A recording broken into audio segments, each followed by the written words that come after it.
నమస్తే, నేను Chandana. Welcome to great Andhra big story. కలిసొచ్చే కాలం వస్తే నడిచొచ్చే కొడుకు పుడతాడని సామెత. ఇప్పుడు వైఎస్ఆర్ కాంగ్రెస్ పార్టీకి పట్టిన అదృష్టం కూడా అచ్చం అలాగే కనిపిస్తోంది. 2 ఏళ్ల వ్యవధిని పూర్తి చేసుకుంటూ తమ అచేతనావస్థని, జడత్వాన్ని కప్పిపుచ్చుకోవడానికి రకరకాల అడ్డదారులు తొక్కుతోంది ఎన్డీఏ కూటమి ప్రభుత్వం. సూటిగా చెప్పాలంటే కూటమి ప్రభుత్వపు వైఫల్యాలను ఎప్పటికప్పుడు దునుమాడాల్సిన ప్రతిపక్షం వైఎస్ఆర్ కాంగ్రెస్ ఇంకా స్పష్టమైన పోరాటానికి దిగనే లేదు. ఈలోగా వారికి కాలం కలిసి వస్తోంది. ప్రభుత్వాన్ని నిర్జించగల, దారుణంగా దెబ్బ కొట్టగల బ్రహ్మాస్త్రాలను ప్రభుత్వమే వారికి అందిస్తోంది. స్పష్టమైన ప్రభుత్వ వైఫల్యాలు, వ్యవహారాలు అస్త్రాలు కాక మరేమిటి? కానీ వాటిని అందిపుచ్చుకుని యుద్ధరంగంలో చెలరేగిపోవడానికి వైసీపీ సిద్ధంగా ఉన్నదా?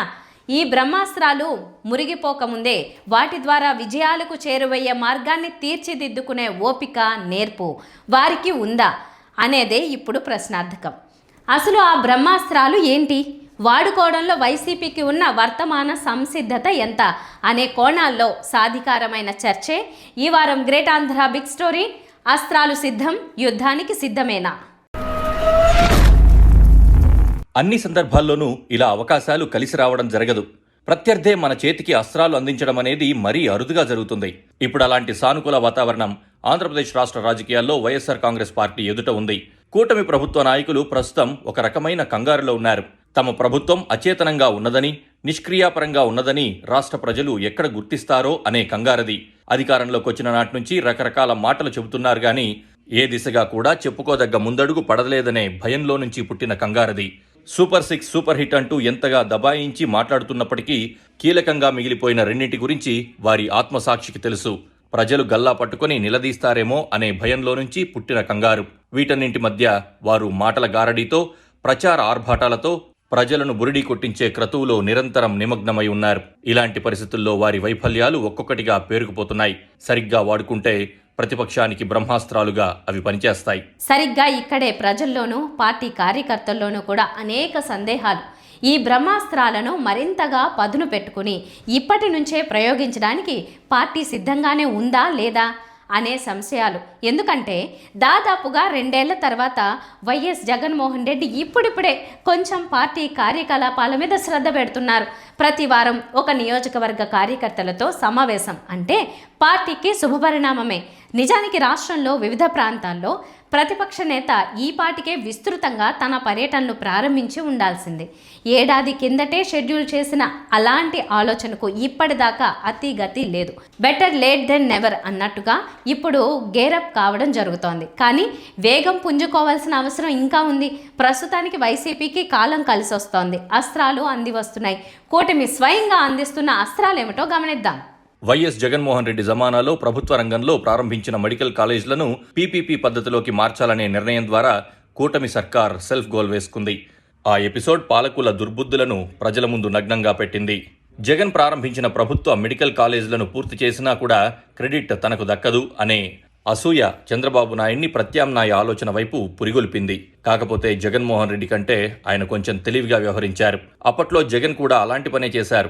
అమరావతి రాజధానిని పూర్తి చేసినా కూడా క్రెడిట్ తనకు రాదు, చంద్రబాబుకే వెళుతుంది అని భావించిన జగన్మోహన్ రెడ్డి అధికారం దక్కిన తర్వాత ఆ అమరావతి ప్రాజెక్టును పూర్తిగా చతికిల పడేశారు. చంద్రబాబు నాయుడు తెలివైన నాయకుడు గనక ఒక మాయోపాయం పన్నారు. ప్రభుత్వ రంగంలో జగన్ ప్రారంభించిన మెడికల్ కాలేజీలను మార్చాలని నిర్ణయం తీసుకున్నారు. దానివలన తన చేతికి మట్టంటకుండా వైఎస్ జగన్మోహన్ రెడ్డికి ఎలాంటి కీర్తిని దక్కనివ్వకుండా చంద్రబాబు కుట్ర చేశారు. పీపీపీ విధానంలో మెడికల్ కాలేజీలను కట్టబెట్టేయడానికి టెండర్లు ఆహ్వానిస్తే చాలా కాలేజీలకు సంబంధించి అసలు ఒక్కరు కూడా బిడ్ వేయలేదు. ఈ పరిణామం పీపీపీ విధానం ఎంత గొప్పది, అద్భుతమైనది అని సొంత డప్పు కొట్టుకున్న నాయకుల మాయమాటలకు చెంపపెట్టు. బిడ్లు రాలేదు సరికదా, ప్రభుత్వం గడువు పొడిగించాల్సి వచ్చింది. ఇక్కడ మరో పరిణామాన్ని కూడా గమనించాలి. మెడికల్ కాలేజీలను పీపీపీ విధానంలోకి మార్చడాన్ని వైఎస్ఆర్ కాంగ్రెస్ పార్టీ తీవ్రంగా నిరసించింది. ఆ చర్య ద్వారా పేద ప్రజలకు ఎలాంటి ద్రోహం జరుగుతున్నదో గట్టిగానే తెలియజెప్పింది. ఈ విషయంలో నిలకడైన పోరాటాలు సాగించారు. ప్రభుత్వ దురాలోచనను ప్రజల ముందుకు నిలబెట్టడానికి అలుపెరగకుండా శ్రమించారు. తాము చేస్తున్నది గొప్ప పని అని ప్రజలను నమ్మించడానికి కూటమి పార్టీల నాయకులందరూ నానాపాట్లు పడ్డారు. పీపీపీ విధానం చాలా గొప్పది అని వారు పదే పదే గోబల్స్ ప్రచారం చేయడం మాత్రమే కాదు, కేంద్రంలోని పెద్దల ద్వారా కూడా దీనికి అనుకూలంగా మాటలు వల్లింపజేశారు. ప్రభుత్వ రంగ వైద్య కళాశాలల్లో పేద ప్రజలకు అందగల ఉచిత సేవలు ఈ ప్రైవేట్ కాలేజీల ద్వారా అందుతాయా అనే ఏకైక ప్రశ్నకు వారు సమాధానం చెప్పలేకపోయారు. ఈ పోరాటంలో భాగంగా వైఎస్ జగన్మోహన్ రెడ్డి మళ్లీ తాము అధికారంలోకి రాగానే పీపీపీ విధానంలో కాలేజీలు తీసుకున్న వారందరినీ జైల్లో పెడతామని, వాటిని రద్దు చేస్తామని హెచ్చరించారు. జగన్ మాటలు పనిచేశాయో ఏమో తెలియదు కానీ మొత్తానికి టెండర్లు మాత్రం దాఖలు కాలేదు. ఒకవేళ టీడీపీ అధినేతలు బలవంతంగా తమకు అనుకూలమైన వ్యక్తులను పురమాయించి మెడికల్ కాలేజీలను అప్పగించేయవచ్చు. కానీ బిడ్లు దాఖలు కాలేదంటే దాని వెనుక మర్మం వేరు. ఈ వ్యాపారంలోకి రాదలుచుకున్న వారు చంద్రబాబు నాయుడు ప్రభుత్వం సుస్థిరంగా మరొక పర్యాయం గద్దె మీదికి వస్తుందని నమ్మడం లేదన్నమాట. అదే సమయంలో ఈ టర్మ్ పూర్తయిన తర్వాత మళ్లీ జగన్మోహన్ రెడ్డి రావచ్చు అనే ఆలోచన పెట్టుబడిదారుల్లో కనిపిస్తోంది. ఇచ్చేసే కార్యక్రమం చెనిక్కాయలకు బెల్లాలకు ఇచ్చేయడమే కాకుండా స్కాముల్లో ఇంకా అన్నిటికన్నా దారుణమైన స్కామ్ ఏమిటో తెలుసా? నువ్వు ప్రైవేట్ వాళ్ళకి కాలేజీలు ఇచ్చేసిన తర్వాత ఆ ప్రైవేట్ కాలేజీలు వాళ్ళు ప్రైవేట్ కాలేజీలు ఇది నడిపేటప్పుడు వాళ్ళ జీతాలు నువ్వు ఇస్తావంట. అది ఇంకా పెద్ద స్కామ్. నువ్వు ప్రైవేట్ వానికి ఇచ్చేసిన తర్వాత ఆ private college private teaching hospital వాళ్ళు నడిపేటప్పుడు వాళ్ళ జీతాలు గవర్నమెంట్ ఇస్తుందంట. అంటే నెలకు ఒక్కొక్క కాలేజీలో కనీసం 5 కోట్లు జీతం మినిమం, సంవత్సరానికి ఒక్కొక్క కాలేజీకి 60 కోట్లు, 2 ఏళ్ల పాటు కనీసం అంటే 120 కోట్లు ఒక్కొక్క కాలేజీకి ఎదురు వస్తుందన్నట. చెనిక్కాయలకు బెల్లాలకు ఈయన మనిషికి కాలేజీలు కట్టబెట్టడమే కాకుండా మళ్ళా ఎదురు 120 కోట్ల రూపాయలు ఎదురిస్తున్నాడు. ఇది ఇంతకన్నా ఇంకా స్కామ్, ఇంతకన్నా దారుణమైన పరిస్థితి ఎక్కడైనా ఉంటుందని అడుగుతా ఉన్నాను. ఇవన్నీ రేపు పొద్దున మనం ఇన్ని ప్రయత్నాలు చేసిన తర్వాత కూడా ఎక్కడన్నా కూడా చంద్రబాబు నాయుడు వినకుండా దీనికి ముందుకు తీసుకొని పోతే మాత్రం ఆ తర్వాత కాలేజీలు తీసుకున్నోడిని మాత్రం మనం అధికారంలోకి వచ్చిన వెంటనే 2 నెలలు తిరగక మునిపే అందరు జైళ్ళల్లో ఉంటారు. ఆ కాలేజీలు తీసుకున్న వాళ్ళు మాత్రం. స్కాములు అనేది మదర్ ఆఫ్ ఆల్ స్కామ్స్ కింద ఇది నిరూపితమవుతుంది. అంతటి దారుణంగా ప్రజలకు నష్టం జరుగుతుందని కనిపిస్తూ ఉన్నా కూడా, ప్రజలు దీనివల్ల ఉచితంగా వైద్యం పొందే అవకాశం పోతుందని తెలిసినా కూడా మన పిల్లలకు తక్కువ ధరలకే, ప్రైవేట్ కన్నా చాలా తక్కువ ధరకే మన పిల్లలకు మెడికల్ కాలేజీలలో సీట్లు వచ్చి చదువులు అందుబాటులో ఉంటాయని తెలిసినా కూడా ఏమాత్రం ఖాతరు చేయకుండా చంద్రబాబు చేస్తూ ఉన్న ఈ తీరుకు చంద్రబాబు నాయుడుకు గట్టి గుణపాఠం మాత్రం ఖచ్చితంగా తగులుతుంది. టీటీడీకి సరఫరా అయిన కల్తీ నెయ్యి గురించి సిట్ నివేదిక సమర్పించిన తర్వాత నిజానికి వైసీపీ డిఫెన్స్లో పడాలి. ఎందుకంటే వారి ప్రభుత్వ కాలంలో జరిగిన వ్యవహారం ఇప్పుడు బయటికి వచ్చింది. కానీ అసలు ఏ నేరము జరగలేదన్నట్టుగా సమర్థించుకునే ప్రయత్నంలో నిందితులుగా ఉన్న అధికారులందరూ తెలుగుదేశం పాలనలోనే పదవుల్లోకి వచ్చారనే అర్థం లేని వాదనలతో వైఎస్ఆర్ కాంగ్రెస్ పార్టీ తమ చేతిలో ఉన్న మంచి బ్రహ్మాస్త్రాన్ని పలుచన చేసేసుకుంటోంది. ఎలాగంటే కల్తీ నెయ్యి కొనుగోళ్లకు సంబంధించిన మొత్తం వ్యవహారం ఇంచుమించుగా 250 కోట్లు. అందులో రాజకీయ లింకులతో తేలిన పాత్ర చిన్నప్పన్న వ్యవహారం మాత్రమే. ఇంత సుదీర్ఘ దర్యాప్తు తర్వాత సిట్ తేల్చినదల్లా ఆయన ఖాతాలోకి 4.5 కోట్ల వరకు వెళ్ళాయనేది మాత్రమే. ఆ సొమ్ము వెంటనే ఇతర ఖాతాలకు మళ్లిందని కూడా గుర్తించారు. కల్తీ నెయ్యి అనేది నిజమని, పాలే లేకుండా నెయ్యిని తయారు చేశారని సిట్ చెబుతున్నది నిజమే అనుకుందాం. అంటే కూటమి నాయకులు ఎంత యాగి చేసినా కూడా అవినీతి మొత్తం కేవలం 5 కోట్లకు మాత్రమే పరిమితం. కానీ ఈ వ్యవహారం వెలుగు చూసినప్పుడు చంద్రబాబు, పవన్ కళ్యాణ్ సహా నాయకులు చేసిన రార్థాంతం సంగతేంటి? ఆవు కొవ్వు, పంది కొవ్వు కలిపిన నెయ్యి సరఫరా చేశారంటూ నీచమైన ఆరోపణలు చేశారు. తద్వారా వారు కోట్లాది శ్రీవారి భక్తుల మనోభావాలను గాయపరిచారు. వారు చేసిన మహాపాపానికి నిష్కృతేంటి? ఈ అంశాన్ని గట్టిగా ప్రశ్నించడంలో వైసీపీ విఫలమవుతోంది. చిన్న అప్పన్న పాత్ర ఉన్న వ్యవహారం కూడా తెలుగుదేశం వారికే సంబంధం ఉన్నదందా అని విమర్శలు చేయాలనే ఆరాటంలో తెదేపా, జనసేన నేతలు చేసిన అసలు పాపాన్ని పలుచన చేస్తున్నారు. చిన్న అప్పన్న తప్పు చేసి ఉంటే ఉండవచ్చు. ప్రభుత్వంలో వేల లక్షల నియామకాలు జరుగుతాయి. ఏ ఒక్కరో చేసిన తప్పుకు పార్టీని, అధినేతను బాధ్యుణ్ణి చేయాలనుకోవడం బుద్ధిహీనత అనే మాట ఒకసారి అనేస్తే వైసీపీ చేతులు దులిపేసుకున్నట్లవుతుంది. వాళ్ళిక నేరుగా చంద్రబాబు, పవన్ కళ్యాణ్ చేసిన తప్పుడు ప్రచారం మీద దండెత్తవచ్చు. కానీ చిన్న అప్పన్నను కూడా ప్రొటెక్ట్ చేసుకోవాలనుకుంటున్నట్లుగా పడుతున్న ప్రయాస వల్ల ఆ అస్త్రాన్ని సరిగా వాడుకోలేకపోతున్నారు. ఎంత తొందరగా మేలుకుంటే అంత మంచిది. తిరుమల లడ్డు కూడా నాసి రకం. నాకైతే ఆశ్చర్యం వేస్తుంది. ఎన్ని కంప్లైంట్ చేసినా కడాన వెంకటేశ్వర స్వామి పవిత్రతను దెబ్బతీశారు. నాసి రకమైన ఇంగ్రీడియంట్సే కాకుండా ఎనిమల్ ఫ్యాట్ కూడా వాడారని నేను అడుగుతా ఉన్నా. ఒక రాష్ట్ర ముఖ్యమంత్రిగా 5 సంవత్సరాలు బ్రహ్మోత్సవాలలో తిరుమల తిరుపతి దేవస్థానానికి వస్త్రాలు సమర్పించిన నేను, ఇన్నిసార్లు తిరుమల తిరుపతి దేవస్థానానికి వెళ్ళిన నేను, ఈరోజు తిరుమల తిరుపతి దేవస్థానానికి నేను రాకూడదట, పోకూడదట. కారణం ఏమిటంటే నా మతమట. నేను అడుగుతా ఉన్నా, నా మతం ఏమిటి, నా మతం ఏమిటి అని అడుగుతా ఉన్నారు. వైఎస్ఆర్ కాంగ్రెస్ పార్టీకి చెందిన మేధావులు ఎంత స్తబ్దంగా ఉంటారో, వ్యూహ రచనలో ఎంత వెనుకబడి ఉంటారో అర్థం చేసుకోవడానికి ఒక classic example land titling act వ్యవహారం. ఎన్నికలకు ముందు అధికార కూటమి దీని గురించి ఎన్ని రకాల వక్ర ప్రచారాలు సాగించిందో అందరికీ తెలుసు. ఆ చట్టాన్ని ఒక పెద్ద బూచిని చూపించినట్టుగా చేసి చంద్రబాబు నాయుడు పొలిటికల్ అడ్వాంటేజ్ తీసుకున్నారు. మొదటి సంతకం చేస్తా లాంటి మాటలతో ప్రజల్లో మరింత భయం నింపారు. మీ భూములు మీవి కావు, మీ భూముల్ని మీకు తెలియకుండానే జగన్ లాగేసుకుంటాడు లాంటి మాటలతో రాష్ట్ర ప్రజలను భయపెట్టేశారు. మొత్తానికి ఆ అబద్ధాలతోనే జగన్ను ఓడించారు. నిజానికి అప్పట్లో తెలుగుదేశం కూటమి విమర్శల్ని తిప్పికొట్టడంలో వైసీపీ దారుణంగా విఫలమైంది. తాము చేస్తున్న మంచి పని గురించి మంచిగా ప్రచారం చేసుకోవడం కూడా వారికి చేతకాలేదు. తప్పుడు ప్రచారంలో ఉన్న అబద్ధాల్ని నిరూపించి చెప్పే తెలివి కూడా లేకుండా పోయింది. పర్యవసానంగా ఓడిపోయారు. తీరా ఇప్పుడేమవుతోంది? పాస్ పుస్తకాల మీద జగన్మోహన్ రెడ్డి ఫోటో తప్ప తతిమ్మ మొత్తం జగన్ హయాంలో ప్రారంభించిన పనులే ఇప్పుడు కూటమి ప్రభుత్వం కొనసాగిస్తోంది.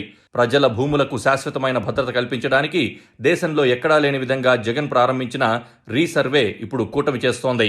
అయితే ఈ అంశాలను తమకు పాజిటివ్గా ప్రచారం చేసుకోవడంలో వైసీపీ అవసరమైనంత దూకుడుగా వెళ్లడం లేదు. అప్పట్లోనూ తాము తలపెట్టిన మంచి పనిని చెప్పుకోలేకపోయినా, వ్యూహం రచించలేకపోయిన వైసీపీ మేధావులు ఇప్పుడు కూడా అచేతనంగానే ఉన్నారు. సరైన దిశానిర్దేశం చేయలేరా అనే అనుమానాలు పుడుతున్నాయి.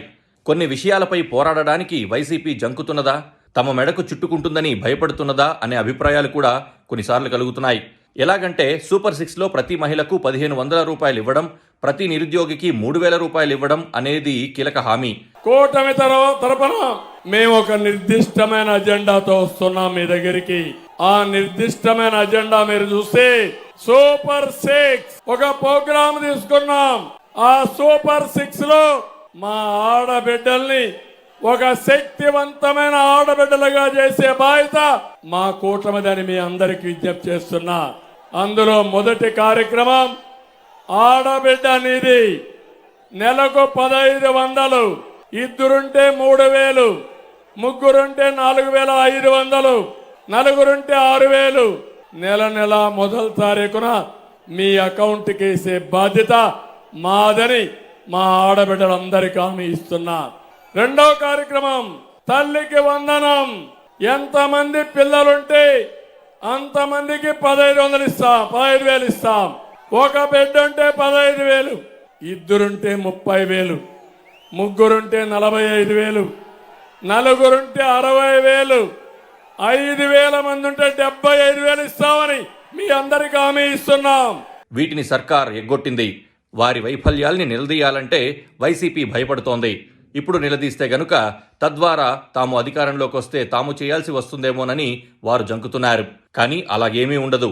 ఇప్పటికైనా విశ్లేషకుల అంచనా ప్రకారం చంద్రబాబు 5 ఏళ్ల పాలనలో చివరి సంవత్సరంలో వాటిని అమలు చేసే అవకాశం ఉంది. అప్పటిదాకా వైసీపీ పదే ఆ డిమాండ్ లేవనెత్తితే తమ పోరాటాల వల్ల వచ్చినట్లుగా కాస్త చాటుకోవచ్చు. కానీ ఆ ప్రయత్నం జరగడం లేదు. విశాఖలో జరుగుతున్న భూముల పందేరం ఎంత దుర్మార్గమైందో చెప్పక్కర్లేదు. గీతం యూనివర్సిటీకి అడ్డగోలుగా భూములు కట్టబెడితే నిర్దిష్టమైన పోరాటం చేసే దిక్కులేదు. కూటమి ప్రబుద్ధులు ఎవరికీ పనికిరాని భూములను గీతంకిస్తే తప్పేంటి అని మాట్లాడుతున్నారు. ఎవరికీ పనికిరానివి అని వారు ఎలా డిసైడ్ చేస్తారు? పనికిరాని భూములైతే గనక వాటిని వేలం నిర్వహించి ఆ వేలంలో గీతం వారిని గరిష్ట ధరకు తీసుకోమని చెప్తే తేలిపోతుంది కదా. ఇలాంటి విషయంలో కేవలం రాజకీయ విమర్శలకు పరిమితం కాకుండా ప్రజా ప్రయోజన వ్యాజ్యం ద్వారా, కోర్టుల ద్వారా కూడా వైసీపీ పోరాడవచ్చు. ఎవరికీ పనికిరాని అని ఎలా తేల్చారో చెప్పాలని అడగవచ్చు. కానీ విమర్శించి అక్కడితో వదిలేసే తీరుగా వారు సాగుతున్నారు. విశాఖలోని 100 ఎకరాలను ఒక్కొక్క రూపాయి వంతున దారాదత్తం చేసేస్తుంటే వాటి మీదనైనా కాస్త గట్టిగానే స్వరం వినిపించారు. కానీ ఈ భూపందేరంపై ఇంకా గట్టి పోరాటం చేయాల్సి ఉంది. చంద్రబాబు అధికారంలోకి వచ్చిన తర్వాత చేసిన అప్పుల విలువ ఇవాళో రేపో 1,00,000 కోట్లకు చేరుకుంటున్నదని ఒక పరిశీలన. ఇన్ని అప్పులు తెస్తున్నారు సరే, వాటి ఫలితం ఎక్కడ కనిపిస్తోంది? సంక్షేమ పెన్షన్లను 1,000 పెంచి ఇవ్వడం తప్ప చంద్రబాబు చేస్తున్న అభివృద్ధి నిర్దిష్టంగా ఏ కొంచెమైనా ఉందా అనేది పలువురి సందేహం.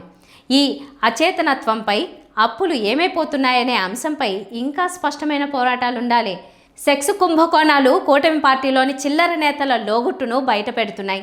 ఇలాంటి అంశాలను కూడా వైసీపీ మరింత సమర్థంగా వినియోగించుకోవాలి. వైఎస్ జగన్మోహన్ రెడ్డి వారానికి ఒకరోజు ఒక్కో నియోజకవర్గం వారితో సమావేశం అవుతున్నారు కానీ ప్రతి మీటింగ్లో ఒకటే ప్రసంగం చేస్తున్నారు. అలా కాకుండా ఆ నియోజకవర్గం పరిస్థితుల గురించి తాను ఆనుపానులు తెలుసుకుంటే ఇలాంటి సమావేశాలు సాగాలి. వారికి అలాంటి దిశానిర్దేశం చేయాలి. ముందే చెప్పినట్లు ఇప్పుడిప్పుడే వైఎస్ఆర్ కాంగ్రెస్ పార్టీకి కాలం కలిసి వస్తోంది. బ్రహ్మాస్త్రాలను కూటమి ప్రభుత్వమే సిద్ధం చేసి పెడుతోంది. వాటిని సరిగ్గా వాడుకుంటూ యుద్ధరంగంలో శంఖం పూరించడమే, భేరి మోగించడమే మిగిలి ఉంది. ఇది ఇవాల్టి బిగ్ స్టోరీ. మరిన్ని టాపిక్స్తో కలుద్దాం. నమస్తే.